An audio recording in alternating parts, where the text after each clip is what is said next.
Hello my YouTube family, good morning, Radhe Radhe. Welcome back to my new blog. कैसे हो आप सभी लोग? आशा करती हूँ आप सभी लोग बहुत अच्छे होंगे, मस्त होंगे, अपने जीवन में खुश होंगे। स्वागत है फ्रेंड्स आप सभी का आपके अपनी यूट्यूब चैनल पर। तो फ्रेंड्स ये वो जो वीडियो है ये सोमवार के दिन का है, यानी कि कल का ही है। और यह सुबह का वक्त है। इस वक्त सुबह के 9 बज रहे हैं। तो यहाँ पर घर के काम करने के बाद मैं आ गई हूँ नहा के, और नहाने के बाद पूजा पाठ मेरी सारी हो गई है। जैसे कि आज सोमवार है तो मेरा व्रत है, तो इसलिए मैं सुबह नहा के और पूजा वगैरह कर ली हूँ। और उसके बाद फिर आ गई थी मैं रसोई में खाना बनाने के लिए। तो खाने में आज लौकी की सब्ज़ी और साथ में मैं सांभर भी बना रही हूँ, क्योंकि चीकू को इडली खाना था। तो इडली के लिए सूजी मैंने ना मॉर्निंग में ही भिगो के रख दी थी। और यहाँ पर तो लौकी की सब्जी जो है इडली साथ में सांभर भी के लिए रख देती हूँ, तो साथ में इडली भी बन जाएगी। तो यहाँ पर जो इडली का साँचा है तो उसमें मैंने पानी भर के रख दिया है, यानी कि इडली के बर्तन में। और इसके बाद सूजी का बैटर है, थोड़ा सा ये गाढ़ा हो गया था तो इसमें मैंने पानी डाल लिया है। और साथ में इसमें हम 1 पैकेट इनो डाल लेंगे। तो देखिए फ्रेंड्स, इनो डालने के बाद सूजी को अच्छे से मिक्स कर दिया है।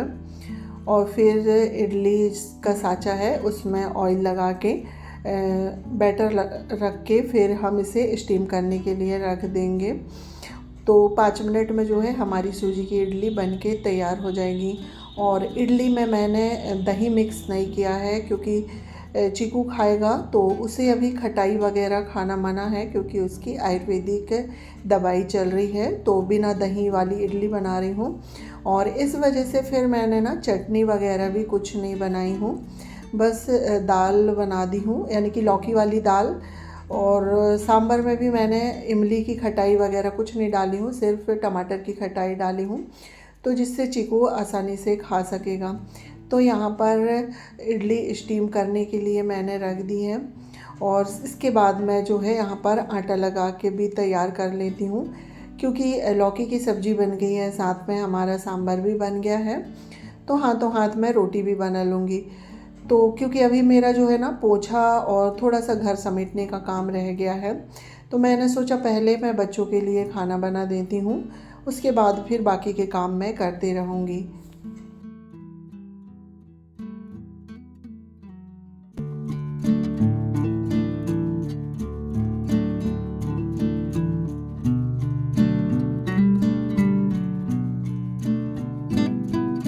तो यहाँ पर देखिए फ्रेंड्स, सांभर बन गया था। इसके बाद इडली को मैं ये वाली गैस में रख दूँगी, क्योंकि जो बीच वाली गैस है ना बहुत धीमी चलती है।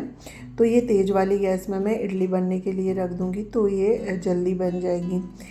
तो यहाँ पर जो है पहली राउंड की इडली स्टीम हो गई है, तो इसे निकाल के मैं बाहर रख देती हूँ, क्योंकि अभी ये बहुत गर्म है। थोड़ी देर ये ठंडी हो जाएगी, इसके बाद फिर इसे मैं निकालूंगी। तो इसके ठंडे होते तक जितने भी बर्तन वगैरह थे ना मैंने वो धुल लिए, क्योंकि काफ़ी सारे बर्तन हो जाते हैं सुबह से चाय पानी के। तो सारे बर्तन मैंने धुल लिए थे। इसके बाद इतने में इडली भी अच्छे से ठंडी हो गई थी, तो इन्हें अब निकाल लेते हैं, क्योंकि ये ठंडी होती है ना तो बहुत आसानी से निकल जाती है और ये सांचे में चिपकती भी नहीं है। तो यहाँ पर आप देख सकते हैं सारी इडली निकल गई है। और उसके बाद फिर मैंने दूसरा राउंड भी स्टीम होने के लिए रख दी हूँ।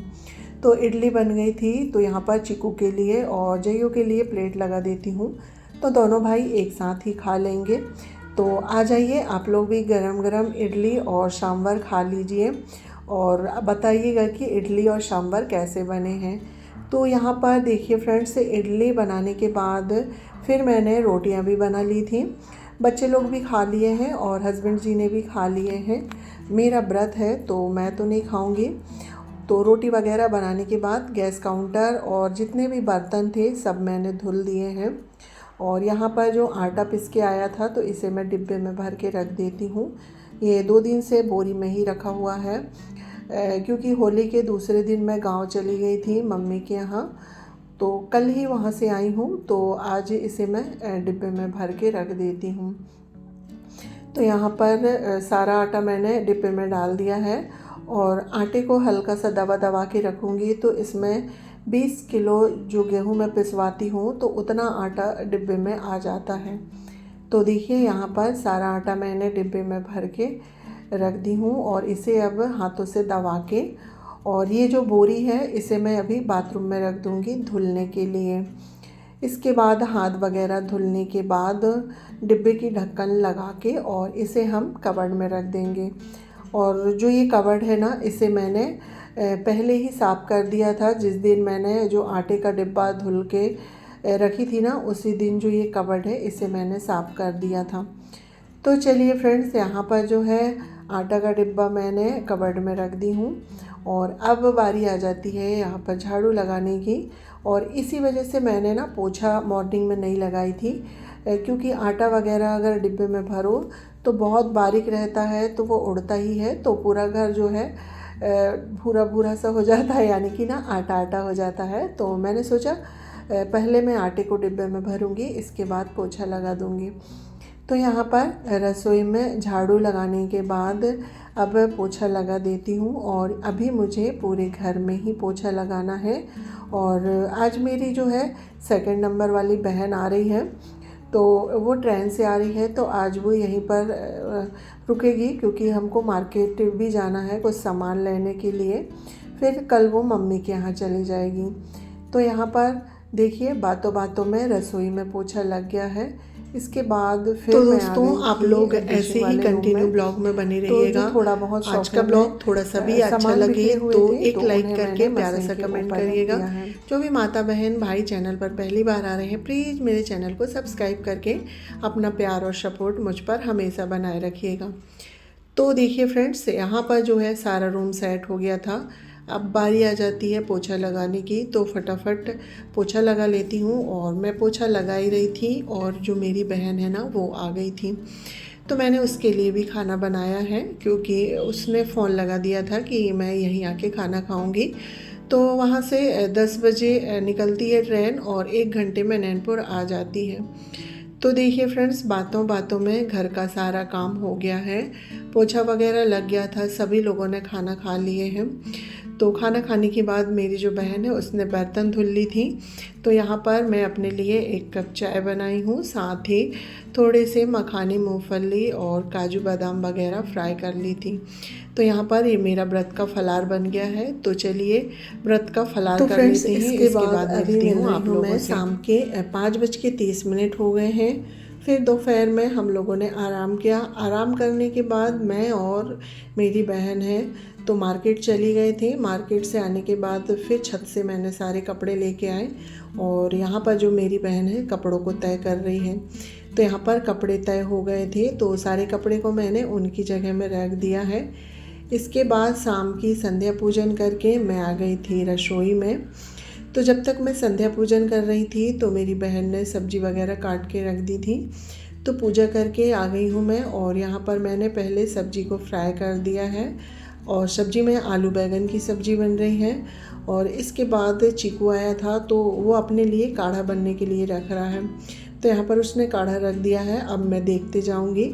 तो सब्जी मैंने फ्राई कर दी थी और ये जो है तीखी वाली मिर्च मैंने पिसवा के बुलवाई थी, तो इसे मैंने ना मिक्स करके नहीं रखी थी क्योंकि समय ही नहीं मिल रहा था, कहीं इधर कहीं उधर जाना। तो मैंने सोचा चलो इसे मिक्स करके रख देती हूँ।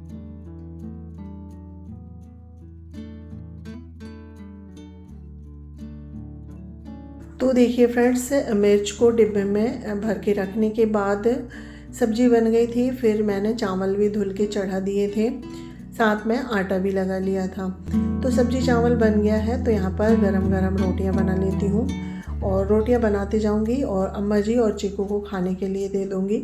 इसके बाद फिर हम लोग बचेंगे खाने के लिए। तो यहाँ पर रोटियाँ बन गई है और इसके बाद फिर सभी लोगों का खाना भी हो गया है। तो खाना पीना हो गया था। तो मेरी बहन यहाँ पर बर्तन धुल रही है और मैं गैस साफ़ कर रही हूँ। तो आज ना पूरे दिन हम दोनों बहनों ने मिलके घर के काम किए हैं सुबह से रात तक। तो सारे काम जल्दी हो गए मेरे और पता ही नहीं चला बातों बातों में। तो मेरी बहन बर्तन धुल रही थी तो मैंने सोचा चलो मैं गैस साफ़ कर लेती हूँ। और गैस साफ़ करने के बाद सुबह के लिए यहाँ पर मैं राजमा भिगो के रख दूँगी। तो चलिए फ्रेंड्स, यहाँ पर राजमा भिगो देती हूँ और इसी के साथ आज का ब्लॉग एंड करती हूँ। आज का ब्लॉग पसंद आए तो लाइक शेयर सब्सक्राइब करिएगा। मिलती हूँ नेक्स्ट